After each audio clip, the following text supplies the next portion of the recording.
गुरुजी आपको मेरा नमस्कार। गुरुजी आजकल वीगन डाइट पे बहुत बातें चल रही है। जैसे कि एक यूट्यूब पॉडकास्ट में मैंने इसके बारे में सुनी और साथ में एक सात्विक चैनल पर भी सुना कि वीगन डाइट बहुत अच्छा होता है और बहुत सारे विशेषज्ञ भी इसे बताते हैं।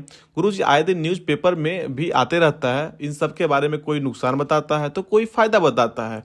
गुरुजी हमारा प्रश्न ये है कि यह है क्या और क्या इसके फायदे और क्या क्या इसके नुकसान हैं, और खास करके इसमें दूध के बारे में बहुत ज़्यादा चर्चा होती है। कुछ लोग बोलते हैं दूध पीना चाहिए, वहीं कुछ लोग बोलते हैं कि दूध नहीं पीना चाहिए, और बहुत सारे मुद्दों पे बातें करते हैं। कुछ लोग आध्यात्मिक मुद्दों पे तो कुछ लोग वैज्ञानिक मुद्दों पे इस पे बात करते हैं। गुरुजी कृपया करके हम इसमें मार्गदर्शन दें कि ये है क्या और क्या इसके फायदे और नुकसान हैं। बहुत सुंदर प्रश्न है आपका और ये बहुत लोगों का प्रश्न है और सच कहिए कि आज के वर्तमान परिदृश्य का प्रश्न है।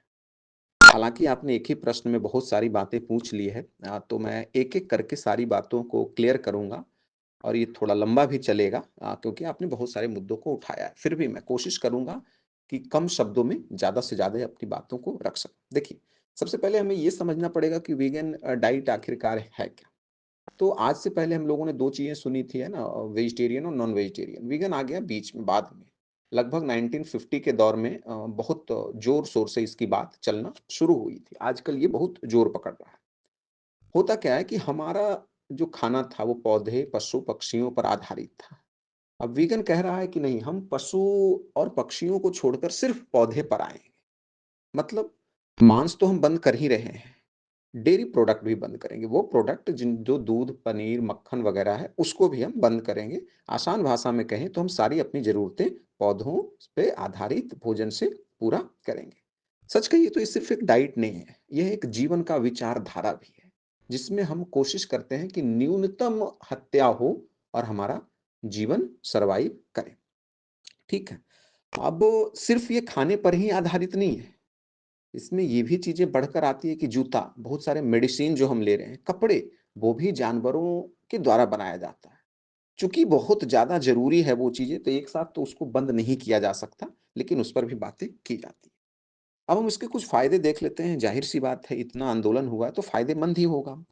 तभी बातें हो रही, जैसे कोलेस्ट्रॉल वगैरह बहुत ज़्यादा होता है ये डेयरी प्रोडक्ट्स एंड मीट में, तो उसको कम करता है, जिससे हमारा हार्ट भी सही रहता है, काफ़ी बीमारियों से हमें फ़ायदा मिलता है और हमारी बॉडी काफ़ी हल्की फ़ील करती है, वगैरह-वगैरह, काफ़ी चीज़ें हैं। और सबसे जो बड़ी और अनमोल चीज़ें हैं, वो हम किसी की हत्या नहीं कर रहे हैं। इससे बहुत सारे जीव-जंतु और पशु-पक्षियों को हम सुरक्षित रख पाते हैं और आगे आने वाले समय में हमारा एनवायरनमेंट भी सही रहेगी और हमारी पृथ्वी भी सही रहेगी। हालाँकि बहुत सारे विशेषज्ञों का राय है कि इससे काफ़ी नुकसान भी होता है, जैसे कि हमारा बहुत सारे जो न्यूट्रिशन है, वो पूरा नहीं हो पाता है, कुछ चीज़ें हैं जिसके कारण चिड़चिड़ापन वगैरह भी आ जाता है, तो मिला-जुला कुछ चीज़ें हैं।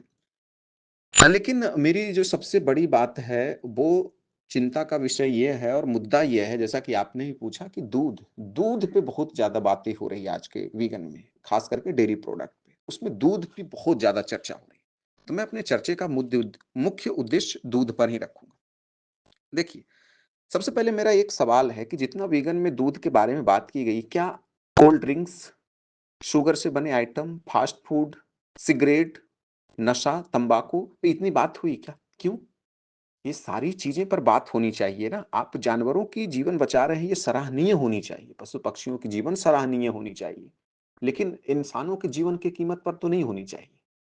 क्योंकि जब इंसान इन सब चीज़ों के गिरफ्त में आ जाएगा, तो वो खुद उसका इंटेलेक्ट काम करना बंद कर देगा। वो फिर खुद से ही सही नहीं सोच पाएगा, तो अल्टीमेटली पशु-पक्षी भी कैसे कैसे सुरक्षित रह पाएँगे?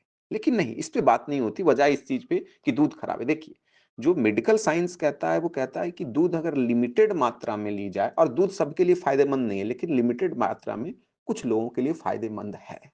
तो इसमें तो संभावना है कि कुछ लोगों को फ़ायदेमंद है।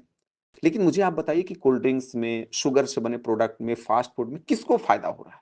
जब उसमें 100% नेगेटिव की बातें की जा रही है, तो प्रायोरिटी उसकी होनी चाहिए ना। प्रायोरिटी दूध की क्यों होनी चाहिए? प्रायोरिटी तो उस प्रोडक्ट की होनी चाहिए ना, जो इमीडिएट डेथ की तरफ आपको ले जा रहा है। लेकिन बड़ी-बड़ी कंपनियाँ उस पे रिसर्च नहीं करेंगी। क्यों? क्योंकि उनका डूब जाएगा। दूध पे बातें हो रही, कहीं ऐसा तो नहीं है कि ये कंपनियाँ हमें दूध बंद करा के उस तरफ शिफ्ट कराना चाहती है? ताकि हम अपनी एक नेचुरल रिसोर्स को भी छोड़ दें और दूसरी चीज़ों को पकड़ के उनका गुलाम बन जाएँ। ख़ैर, ये तो स्वास्थ्य के दृष्टिकोण से हो। इस पे आप ज़रूर सोचिएगा इस एंगल से। दूसरा मैं आता अध्यात्म के दृष्टिकोण से। ज़ाहिर-सी बात है दूध हम पीते हैं, तो हमारे उस दूध पीने के कारण जानवरों जैसे ख़ास करके गाय और भैंस की हत्या हो रही है, इसमें कोई दो राय नहीं है और ये बहुत दर्दनाक है और बहुत ही दुखद है।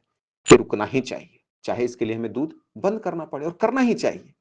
लेकिन मेरा ये सवाल है कि क्या हम दूध बंद करने की दिशा में अपनी क्रांति ला पा रहे हैं वीगन के इस बातों में? या हम दूर ही बस सिर्फ़ गपोड़ीपन और हवाई बातें कर रहे हैं? इसको मैं एक छोटा-सा उदाहरण के साथ समझाने की कोशिश करूँगा। हमारे देश या पूरे विश्व में भी पहले व्यवस्था क्या थी? कृषि प्रधान थी। लोग बैलों से, खास करके जानवरों से खेती करते थे। क्या क्या वो बहुत सही था? जिस तरह से जानवरों को धूप में हल लगा के, क्या वो उनके जीवन का वही आधार है? क्या ये वो उसी के लिए बने थे? जितना हम लोगों ने जानवरों के साथ अत्याचार किया, वो तो घुट-घुट कर मरना होता, उससे बढ़िया तो काट ही देते। लेकिन क्या किसी ने उस पे बात किया? उस समय नहीं बात किया। क्यों? वो जीवन का आधार था। अगर कृषि नहीं होती तो लोग मर जाते। लेकिन अब मुझे मज़े की बात है, ये बताइए कि उसके विरुद्ध में कोई आंदोलन हुआ? बिल्कुल नहीं हुआ और आज वो खत्म भी हो गया। क्यों? क्योंकि टेक्नोलॉजी ने एक ऑप्शन दिया, एक ऐसा ऑप्शन दिया, ट्रैक्टर आ गए, बड़े-बड़े इक्विपमेंट आ गए। आपको ज़रूरत ही नहीं पड़ा उस चीज़ से लड़ने के लिए कि मुझे बैलों और जानवरों की इज़्ज़त का सवाल करना है कि नहीं करना। आपने फट से टेक्नोलॉजी को अपना लिया। उसमें क्रांति लाने की ज़रूरत नहीं पड़ी, क्योंकि आपने ऑप्शन दिया। मैं यही कह रहा हूँ कि बात दूध बंद करने पर नहीं होनी चाहिए। आप जितना बंद करेंगे विरोध चलते रहेगा। बहुत सारे ऐसे नॉर्थ इंडिया के क्षेत्र हैं जो दूध पर ही आधारित हैं। कैसे बंद कर देगा भाई?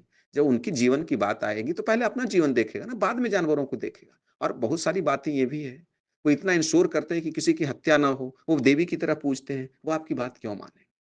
मैं इस मुद्दे को बहुत सेंसिटिव लेता हूँ, मैं चाहता हूँ ये मुद्दा बंद होना चाहिए, लेकिन इसलिए नहीं कि दूध बंद करो, इसलिए कि उसका ऑप्शन, बात ऑप्शन पे होनी चाहिए, बात इन्वेंशन पे होनी चाहिए। विरोध की बात ही नहीं, ऑटोमैटिकली लोग छोड़ने लगेंगे जब उनको अच्छा अवसर मिलेगा। लेकिन जब तक आप सिर्फ गपोड़ीपन करते रहेंगे, अपने आप को दिखाने की कोशिश करते रहेंगे कि आप बहुत बड़े समर्थक हैं, चीज़ें नहीं रुक पाएँगी, नहीं रुक पाएँगी और ये बहुत सारे लोगों के इमोशंस से भी जुड़ा है और बहुत सारे लोग इसको देवी स्वरूप भी मानते हैं, तो बहुत सारा मुद्दा है। अगर मैं मैं अगर मोटे तौर पे और अपनी बात को ख़त्म करना चाहूँ, तो मैं यही कहूँगा कि दूध आवश्यक नहीं है सबके लिए। ठीक है? और बिल्कुल बेहतर ऑप्शन नहीं, इसे बंद होना चाहिए क्योंकि स्वास्थ्य से ज़रूरी है जीवों की हत्या को बचाना। मैं ये नहीं कह रहा कि स्वास्थ्य के दृष्टिकोण से सबके लिए हानिकारक है लाभदायक कुछ लोगों के लिए। लेकिन किसी जीव-जंतु की कीमत पर तो नहीं हो सकता ना। लेकिन ये रुकेगा तब तक नहीं जब तक इससे बेहतर ऑप्शन आप उपलब्ध नहीं करा देंगे। सिर्फ़ बातों से बात नहीं बनेगी क्योंकि भारत बहुत सारे सांस्कृतिक धरोहरों के साथ यहाँ तक पहुँचा है।